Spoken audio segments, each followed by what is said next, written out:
국민 여러분 안녕하셨습니까? 인도 태평양 전략연구원의 최수영입니다. 오늘도 국민 여러분 또 해외에 계신 동포 여러분들이 저희 방송에 관심을 갖고 여러분들의 귀한 시간을 함께 동행해 주셔서 감사를 드립니다. 자, 국민 여러분, 지금 국정원의 대공수사권이 금년도 1월 1일부로 폐기되었죠. 말인즉슨 경찰한테 이관한다고 했지만 대공수사를 하지 못하게 손발을 다 묶어버리고 그것을 이관이 아니라 사실은 폐기를 했던 것입니다. 자, 그런데 이제 한 걸음 더 나가서 이 국정원의 대공조사권까지 폐지하려는 움직임이 지금 나타나고 있습니다. 당장 어떻게 됩니까? 멈춰야겠죠. 자, 오늘 그래서 국정원의 대공조사권을 폐지시키려는 자들과 또 이것이 왜 멈춰야 되는지에 대해서 말씀을 전해 올리고자 합니다. 국가정보원에서는요, 북한의 대남 공작기관인 문화교류부 연계 혐의를 잡고 한국대학생 진보연합 소속 인물들에 대해서 국정원법 4조에 따라 안보 침해 범죄 행위를 추적하여 왔습니다. 합법적인 직무 수행인 것이죠. 한국대학생 진보연합 대진연은 이적단체 한총련 출신들이 조직을 이끌고 있고 백두칭송위원회 김정은 위인 환영단이라는 조직을 만드는 등 친북행위와 함께 미 대사관 침입, 국회의원실 기습 점거, 용산 대통령실 무단 침입 시도 등의 전력을 가지고 있는 단체인 것입니다. 이러한 단체와 인물에 대해 국정원이 국가안보 범죄 혐의와 관련 동향을 수집하는 것은 당연한 직무라 하겠습니다.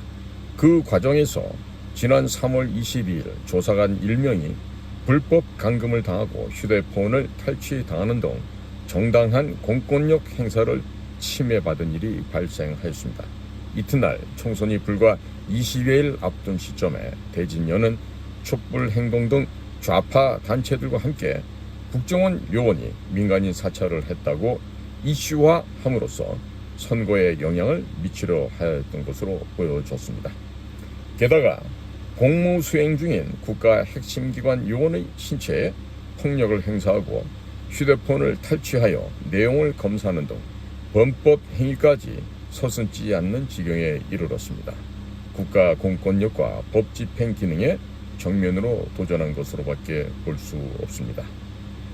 당시 대진연은 국정원의 대공수사권이 폐지되었다면서 수사권도 없는 국정원에서 민간인 사찰을 했다고 주장하였으나 개정된 국정원법 제4조에 의하면 국정원 직무에는 형법, 군형법, 군사기밀보호법, 국가보안법에 규정된 범죄, 반국가단체와 연계되거나 그 정, 이때 정이라는 것은 사정 또는 정황을 의하합니다. 그 정이 의심되는 안보 침해 행위 등에 관한 정보 수집, 작성, 배포 권한이 포함되어 있습니다. 법조계와 언론에서도 국정원이 수사 절차에 관여하지는 못하지만 관련 정보 활동을 수행할 권한은 살아있고 국가정보기관의 기본 임무로서 그 직권이 보장되어야 한다며 대진연을 비판하는 입장을 보여왔습니다. 그로부터 3개월이 정도 지난 7월 5일 이기헌 등 대부분 전대협 한총련 출신 경력을 가진 17명의 더불어민주당 의원들이 국정원의 행정조사권인 대공조사권을 박탈하는 법안을 발의하였습니다. 비록 젊은 시절에 법원에서 이적단체로 판결한 전대협 한총련 활동을 하였다고 하지만 이제는 엄연히 대한민국에 책임 있는 국회의원입니다. 국가안보 중추기관의 핵심적인 기능을 완전히 박탈하려는 입법을 기도해서야 이게 말이 되겠습니까? 행정조사란 행정기관이 정책을 결정하거나 직무를 수행하는 데 필요한 정보나 자료를 수집하기 위하여 현장 조사, 문서 열람, 시료 채취 등을 하거나 조사 대상자에게 보고 요구, 자료 제출 요구 및 출석, 진술 요구를 행하는 활동입니다. 즉 국가 업무를 집행하기 위해 모든 국가기관이 반드시 해야 하는 필수 불가결한 기능이라고 볼 수 있겠습니다. 현대 행정이 먼저 발달한 미국에서는 행정조사와 관련된 판례가 축적되어 있는데 그 흐름은 개인의 프라이버시권 보호와 공익 보호 사이에서 어느 편에 더 중점을 둘 것인가 라고 하는 이익 형량, 법이 보호하고자 하는 이익을 조절하는 일 과정이라고 할 수 있겠습니다. 19세기와 20세기 초반에는 야경국가 차원의 시각에서 국가는 수정헌법 제4조 비합리적인 수사와 압수 금지, 그리고 5조 자기부죄, 즉 거부 특권에 부합하도록 행정조사를 소극적으로 운영했고, 그 후 행정국가, 복지국가 차원의 적극 행정이 필요한 1940년대 이후에는 행정조사에 대한 헌법의 방어가 서서히 약해지고 행정기관이 자료와 정보를 얻는 권한은 증대해 왔습니다. 우리나라는 미국과 같이 행정조사가 국민의 기본권의 침입적 행위가 되는 경우 법률의 근거를 요한다는 점에서 미국과 우리나라는 공통점을 갖고 있습니다. 이른바 법률 유보 조항입니다. 다만 미국과 달리 우리나라는 2007년에 제정된 행정조사 기본법의 형태로 행정조사의 근거 규정이 마련되어 있고, 행정조사에 관한 세부적 절차와 조사 원칙 등을 규정하고 있어 법 정책적으로 더 바람직하다고 볼 수 있겠습니다. 반면에 미국은 발전된 현대 행정의 역사를 가지면서 오랜 기간 많은 판례를 보유하며 행정조사권의 공익적 기능을 뒷받침하고 있습니다. 북의 대남공작과 우리나라의 종북 세력들이 준동하고 있는 시점에 문재인 정부에서 국정원의 대공수사권을 폐지하였습니다. 그리고 남은 것이 국정원법 제4조 직무 1항에 있는 국정원의 핵심 업무로서 국가안보 침해 범죄 정보에 대한 수집, 작성, 배포 권한인 것입니다.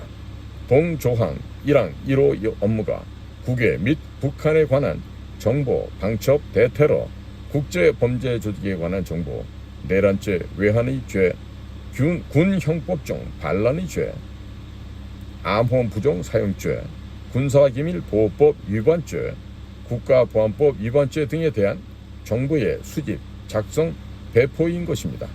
이 조항이 어쩌다 대공조사권으로 이름이 붙여졌지만 모든 정부 부처의 업무 수행을 위한 행정조사권과 마찬가지로 국정원 고유 업무 분야의 정보 수집, 배포권을 수행할 행정조사권의 일종인 것입니다. 모든 정부기관은 맡은 국가 업무 수행을 위한 정보나 자료를 수집하기 위한 행정조사권을 발동하게 되어 있습니다. 행정조사는 현대 행정의 알파요 오메가로서 필수 불가연한 행정행위인 것입니다. 이번 국정원법 개정 발의는 대공수사권을 폐지한 데 이어 행정부를 구성하는 정부 부처의 업무 수행의 필수 요건인 국정원 기본 임무 수행을 위한 행정조사권, 즉 국정의 경우 관련 업무 정보에 대한 수집, 작성, 배포권을 폐지하려고 하는 것입니다. 이것은 국정원의 문을 아예 닫게 하겠다는 것과 마찬가지입니다. 모든 국가는 국가의 안전보장과 국익 수호를 위해 정부 기관을 운영하고 있습니다. 미국의 CIA, FBI, 영국의 MI5, MI6, 독일의 BND, 연방헌법보호청, 이스라엘 모사드, 프랑스의 안보총국, 그리고 전체주의 국가인 러시아의 FSB, SVR, 중국의 국가안전부 등이 대표적이라 하겠는데, 모두 국가 안전보장과 국익 수호를 위한 기능을 하는데, 특히 안보 위해 세력들에 대한 정보 수집은 가장 중요한 핵심 업무라 하겠습니다.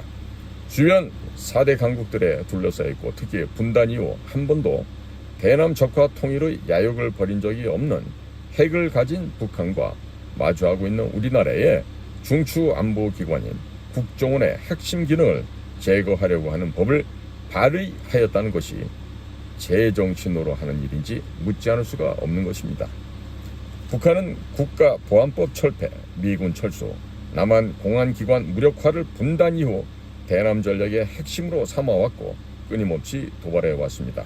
최근에 이렇게 국정원을 무력화시키고 검찰청을 없애고 감사원의 기능을 축소하려 한다고 하니 이게 북한의 대남 전략 목표를 자진하여 이루어주려고 하는 행동이 아니고 무엇이란 말이겠습니까?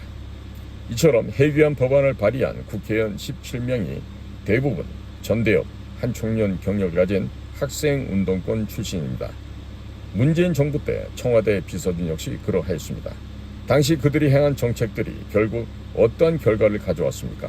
한미, 한일, 남북관계 모두를 파탄내었고 국민들에게 외면당하였으며 결국은 정권을 내놓고 말았던 것 아니겠습니까? 정권은 유한하지만 국가는 영원합니다.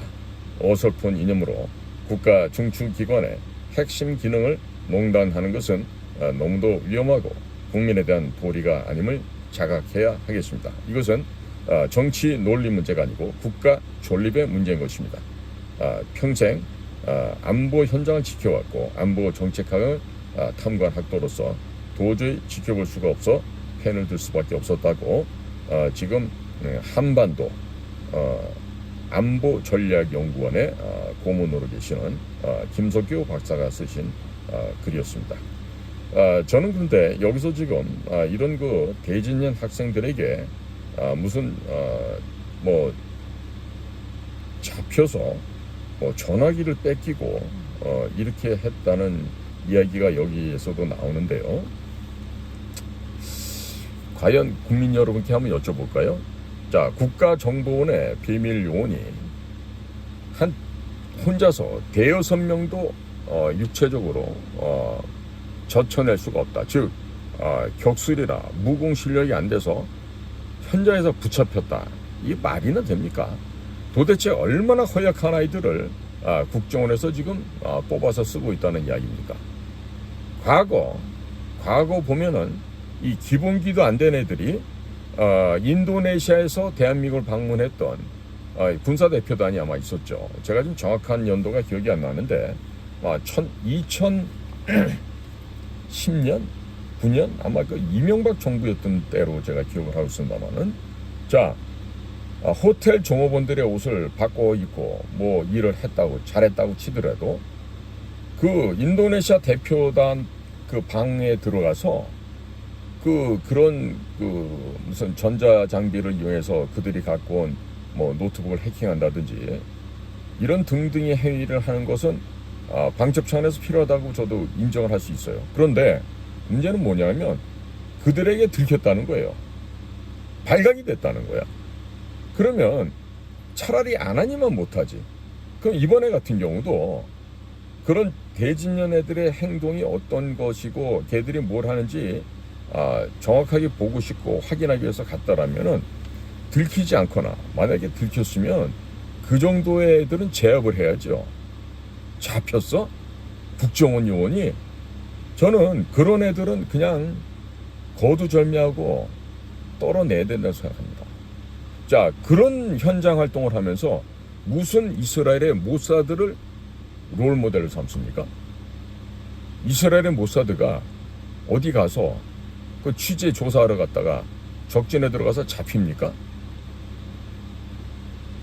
참, 제가 국정원 출신이지만 이런 일이 있었다라면요, 진짜 혀를 깨물고서라도 그 조직을 떠나야 돼요.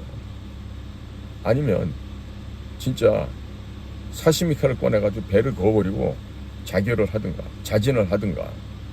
응? 아니, 이만한 능력도 없는 애들이 어떻게 국정원 요원이 될 수 있습니까? 도대체 얼마나 허약하고 얼마나 볼품없길래 그런 애들한테 붙잡혀요. 이 쪽팔린 일이 아니에요. 뭐 준법, 뭐 반합법, 뭐 이런 저런 얘기를 떠나서 국정원 요원은 험지에 들어가서 활동을 하다가 발각이 되거나 그러면 그곳을 스스로 힘으로 헤쳐나와야죠. 그것도 못하는데 왜 그런 일을 합니까? 위에서 지시 내려서 합니까?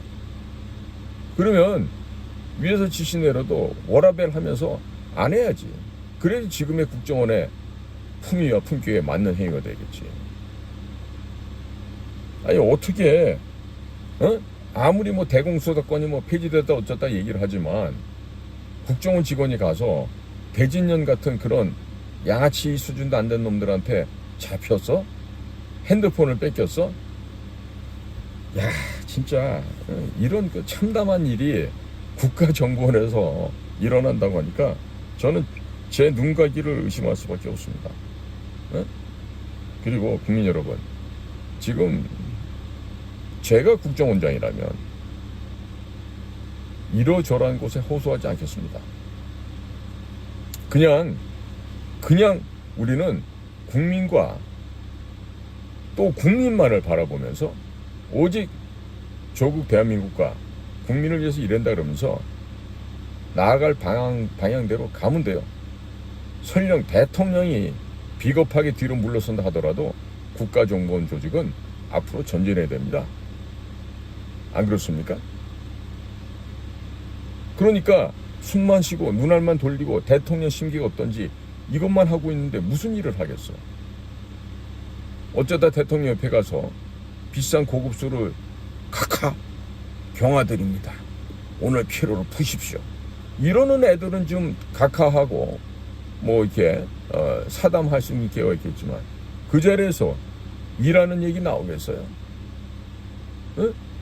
술 먹고 기분 풀자고 하는 자리에서 업무 얘기를 하겠냐고. 못하겠지, 간신들인데. 자, 행정조사 당연히 해야 되겠죠. 그런데 이런 거를 해야 되기 때문에 뭐 여기저기에다가 외치는 것보다 그대로 무소처럼 황소처럼 밀고 나가는 거예요. 응? 호시 우보 혹은 우보 호시 이런 말 있죠. 호랑이의 눈빛과 황소의 걸음이라는 얘기입니다. 우직하게 황소처럼 밀고 나가고 상황에 따라서는 호랑이처럼 날카로운 눈과 함께 어떻게 해야지 우리가 적을 갖다가 뛰어넘어서 승리할 수 있는지 그걸 알아야죠. 맹수들 보세요. 표범이든 호랑이든 가장 취약한 급소를 물어서 숨통을 끊어버리지 않습니까?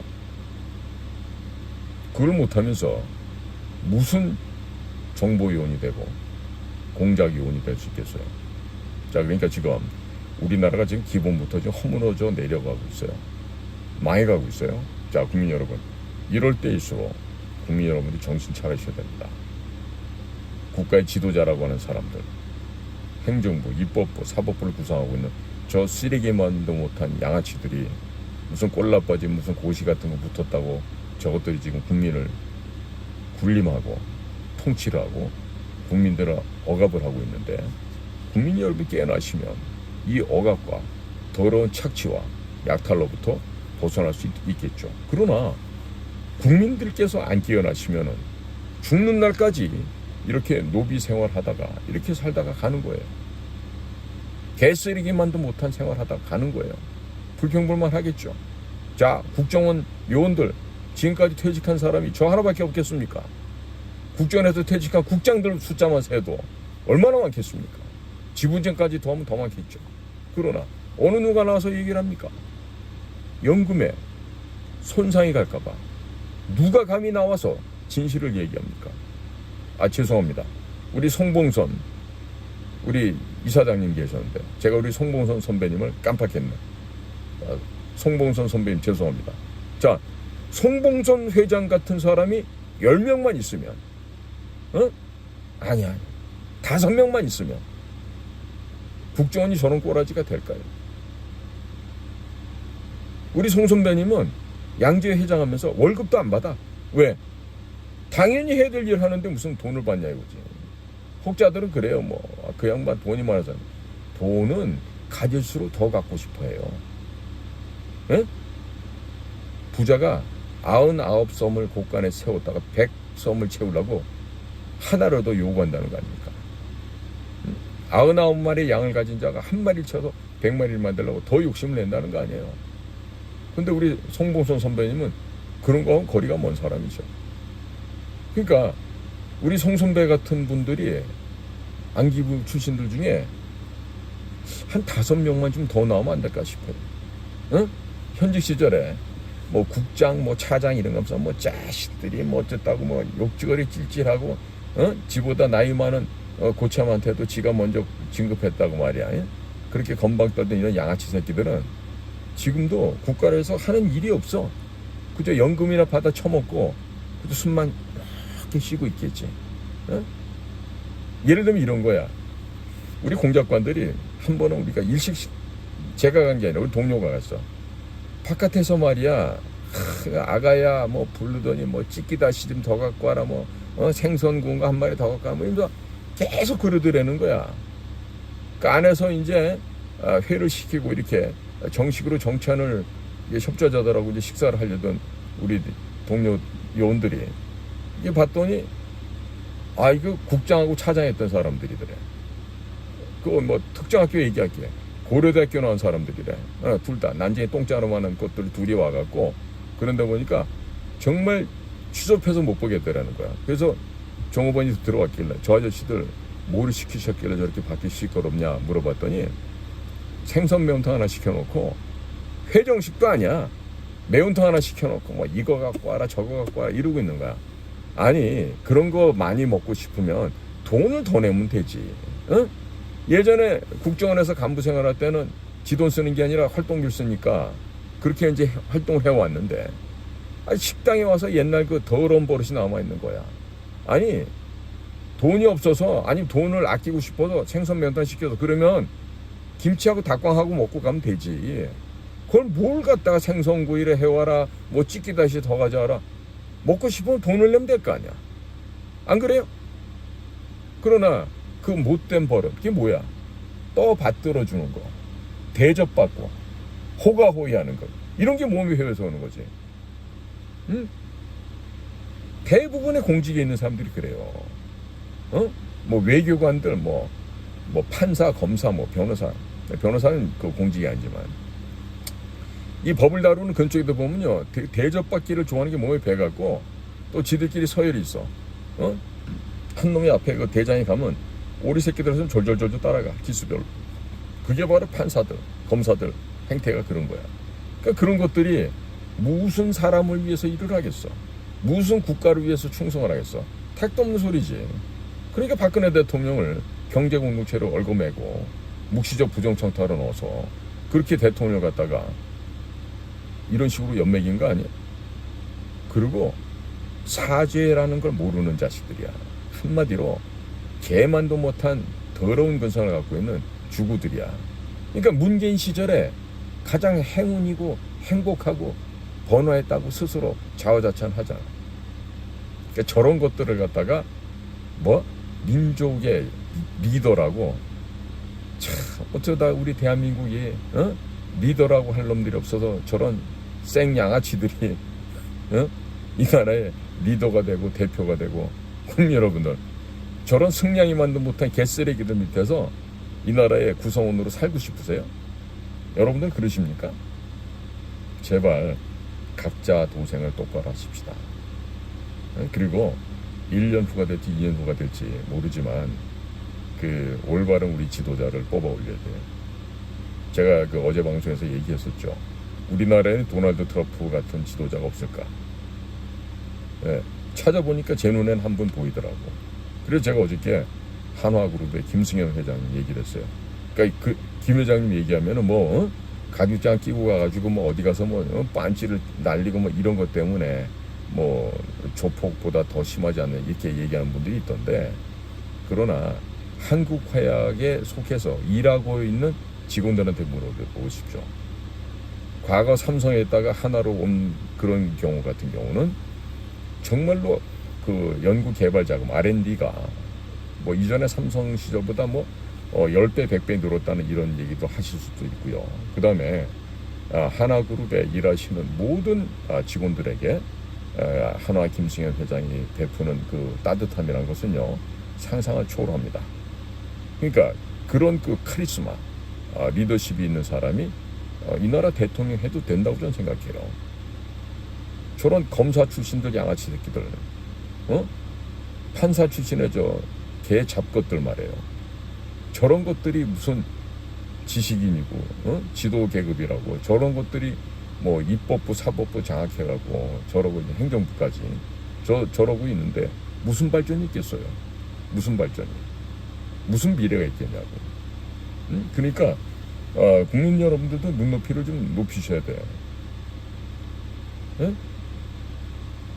제가 2016년 11월 달에 치러진 그 도널드 트럼프가 힐러리 클린턴과 그 맞붙었을 때, 저는 그때 한 6개월 전에 미국에 저의 그 사업 근거지를 마련하기 위해서 한 30개 주 정도로 돌아다니면서 시장 조사를 한 적이 있었어요. 물론 제가 직접 손수 운전을 하고 다녔죠. 그런데 다니면서 만났던 미국의 샤이 트럼프들을 많이 봤고, 저는 틀림없이 트럼프가 된다고 확신했었어요. 뭐 이번에는 뭐 총격까지 맞고서도 지금 살아났으니까 뭐 100% 되겠죠. 자, 그런데 우리나라도 도널드 트럼프 같은 그런 배심 있고, 그런 카리스마 있고 리더십이 있어야 될 거 아니에요. 응? 술만 먹는다고 지도자 되는 거 아니에요. 술도 먹으면서 인간미 넘치게 아래 사람들을 안아주고 배려해 주면서 이런 일을 해봐야 돼요. 즉 그러니까 뭐냐면 5명이 됐든 10명이 됐든 직원을 두고 월급을 주어받던 사람과 늘 얻어만 처먹었던 인간들하고는 생각이 달라. 생각이 다르다고. 저는 기업인들이야말로 진정한 애국자요. 정말로 특수공작관들이라고 저는 생각합니다. 왜? 돈을 벌기 위해서 했다 그러지만 그들은 그 돈을 이익을 남기기 위한 행위를 하면서 혼자가 아니야. 딸린 직원이 만약에 10,000명이다. 그럼 가족들 곱하기 4하면요. 4만 명이 그 회장님 밑에 있는 거예요. 한학으로. 어마어마하겠죠. 그러나 그 모든 소속 직원들이 배불리 먹고 또 따뜻한 경제적 삶을 유지하고 있다라면 그거는 지금 현재 대통령보다도 훨씬 훌륭한 사람이지. 돈 버는 사람 무시하지 마세요. 기업인들, 회장님들, 사장님들, 이 창업을 한 사람들, 앙떼네프레너 10을 아버지로부터 물려받아 어떻게 됐던 그것을 한 사람과 공짜로 얻어만 처먹고 다녔던 공직자 출신들하고는요 하늘과 땅 차이인 거예요. 제가 그래서 어제 방송을 하다가 불현듯 갑자기 저도 모르게 도널드 트럼프가 저런 위기에서 살아나듯이 대한민국이 살리기 위해서는 이 직원들에게 급여를 줘본 경험이 있는 사람, 내가 내 사람이라고 하면서 따뜻하게 품어주고 진심으로 배려하고 충분히 먹을 걸 주고 또 보금자리도 제공해주고 이런 일을 해본 사람, 그게 바로 기업 총수들인데 채토니 같은 사람은 안 되겠지. 응? 가정도 하나 건사 못하는 놈이 무슨 밖에 일을 하겠어. 응? 하지만 김승현 회장 같은 경우는 지금 좀 힘드실 거예요. 얼마 전에 그 서울대학교 약대 출신의 사모님이 돌아가셨다고. 아들 셋을 낳고. 근데 어쩌다 그렇게 빨리 그렇게 돌아가시는지 저는 모르겠는데 빨리 뭐 김승현 회장님이니까 이미 그런 그 인간적인 고뇌, 슬픔은 초국을 하셨을까 믿고 이제 남은 생을 한번 이 국가를 위해서 한번 기회가 된다라면은 우리 김승현 회장 정도 되는 인물이 이 나라의 리더십이 되어주시면 얼마나 이 나라가 더 행복해질까 이런 생각을 해봤습니다. 오늘 제가 드린 이야기들은 별 얘기가 아니잖아요. 뭐 국정원 얘기고 뭐 조사권, 수사권 이런 얘기인데 보다 근본적으로 중요한 거는요. 사람에 대한 존경심과 애정이 있어야 됩니다. 부부간에도 마찬가지 아니겠어요? 나는 당신을 사랑해. 이것보다도 더 중요한 건 여보, 나는 당신의 이런 모습이 참 존경스러워. 내가 당신이 존경스럽고 평생 내 지기로 함께 해줄 수 있지. 나 또한 당신으로부터 존경받는 남편이 된다면 더할 나위 없이 행복할 거야. 이런 게 진짜 부부관계 아니에요? 돈 가지고 얘기하고 뭐 많이 벌어왔느니 뭐 적게 벌어왔니 이러면서 또 깔치 뜯고 싸우고 이런 건 부부가 아니죠. 가정도 아니고. 부족하더라도 안빈낙도의 삶 속에서 서로가 서로를 위하고 존중하고 존경할 수 있다는 거 진짜 화목하고 행복한 가정 아니겠습니까? 자, 저는 그런 차원에서 대한민국 정부가 화목하고 대한민국 정부가 행복해지려면 똑바로 된 지도자가 나타나야 된다. 전 여기에 대해서 조금도 의심하지 않고 있습니다. 따라서 곧 있을 곧이라고 하는 얘기는 우리가 보통 이릅니다. 불언간, 조만간 그러면요. 그게 2-3달 혹은 1-2년 길게 보면 90년, 100년도 될 수 있는데요. 진짜 조만간에 대한민국에서 아마 이런 정치 격변이 일어나고 어쩌면 박근혜 대통령이 이상한 환경의 소용돌이 속에서 다시 원래 자리로 돌아가실 수도 있을 거예요. 그렇게 되면 망했다 하는 놈들이 많이 나오겠지만요. 자, 그래서 어떻게 변칙적으로 변할지 모르는 우리나라의 현재 상황에서 우리는 지혜로운 평가, 판단, 결정을 함으로써 나라를 구하고 살려야 될 것입니다. 좀 그래서 그런 차원에서 우리의 정확한 강력한 리더십이 필요하다. 지금 박정희 같은 인물을 찾아야 되는데 이 군인들을 갖다가 김영삼 정권 때 아주 훌륭한 야전 지휘관들을 다 아주 그냥 작사를 냈어. 다 죽여 없애버렸어. 그러니까 지금 그런 야성을 갖고 군인이 없어 지금은. 내시들만 똥별을 달고 지금 군대 생활하고 있다고 봐도 돼요. 자, 그러니까 박정희 같은 인물, 전두환 같은 인물, 둘 다를 가지면 더 좋겠죠. 그냥 하나만 되더라도 좋으니까 그런 우리의 리더를 한번 찾아보자고요. 자, 국민 여러분, 오늘도 여러분들의 귀한 삶을, 여러분들의 귀한 시간을 저희들과 함께 동행해 주셔서 감사를 드립니다. 그리고 공감이 되시면 주변에다 좀 많이 좀 알려주십시오. 그래야만 우리나라 국민들이 이 무지 속에 있는 지금 짐승보다 못한 인간들이 52%예요. 그러니까 깨워야 됩니다. 자, 국민 여러분들 할 일은 열심히 손가락으로 복사를 해서 알려주시는 거겠죠. 어차피 알려주셔도 제 방송에 광고는 1원 한 장 안 붙어요. 그러니까 국민 여러분께서 그렇게 인지하시고 많이 좀 퍼날라 주십시오. 자, 오늘도 귀한 여러분들이 저희들과 함께 해주셔서 충심으로 감사를 드립니다. 고맙습니다. 또 찾아뵙도록 하겠습니다. 안녕히 계십시오.